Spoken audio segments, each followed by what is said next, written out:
قۆناغی دۆمی شەترەنج یاریزانانی عێراق لە شاری سلێمانی دەستی پێکردو تا بەڕێوەچوونی 6 جەولە. یاریزانانی پێشمەرگی سلێمانی کۆنتڕۆڵی پلەکانی پێشەوەی ڕیزبەندیان کردووە و پێشبینی دەکرێت زۆرترین یاریزانی کورد بۆ پێکهاتەی شەترەنجی عێراق بانگەش بکرێت.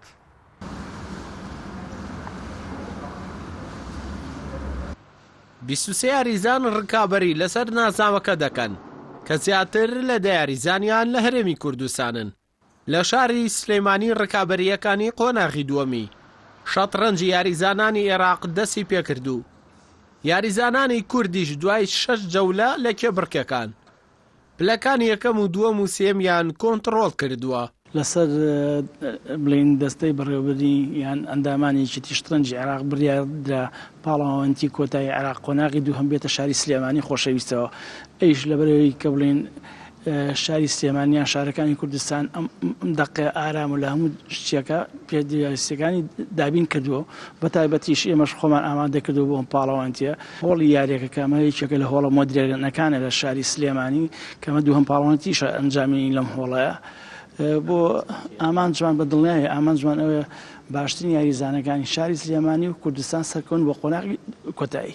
لە پاڵەوانەتیەکەدا یاریزانانی کوردستان بە تایبەتی شاری سلێمانی و یانەی پێشمەرگا ئاسێکی بەهێز پیشان دەدەن.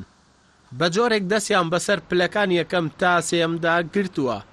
لە لای خۆشیانەوە یاریزانانی بەشدار بوو باز لە بەهێزی پاڵەوانەتیەکە دەکەن کە ڕکابەرێکی زۆر بەهێزی بەخۆیەوە دەبینێت. نایشارنەوە کە یاریزانانی کورد دەتوانن کۆنتڕۆڵی هەڵبژاردەی عێراق بکەن. خۆی وەکو پاڵەوانتێکە پاڵەوانتیشی بەهێزە چەندین یاریزانی بەهێزی عێراقی تێدا کە پێشتریش لە منتەخەبی عێراقا بوون. ئیتر ئایا بەهۆی ئەوە بوو بێ کە پار نەبوو بێتن بە منتەخەب یان ئەوەی کە دابڕابێتن و ئێستا گەڕابێتنەوە ئەم مەرحەلەیە.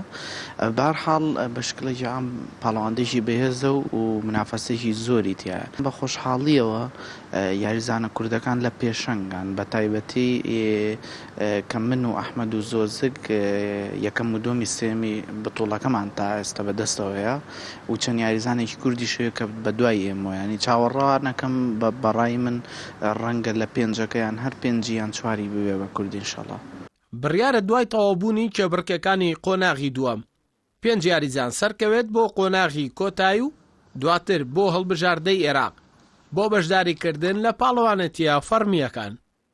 بەرپرسانی کوردی یەکێتی شەترەنجی عێراقیش پێشبینی دەکەن بۆ ساڵی داهاتوو سەرجەم یاریزانانی هەڵبژاردەکە کورد بن.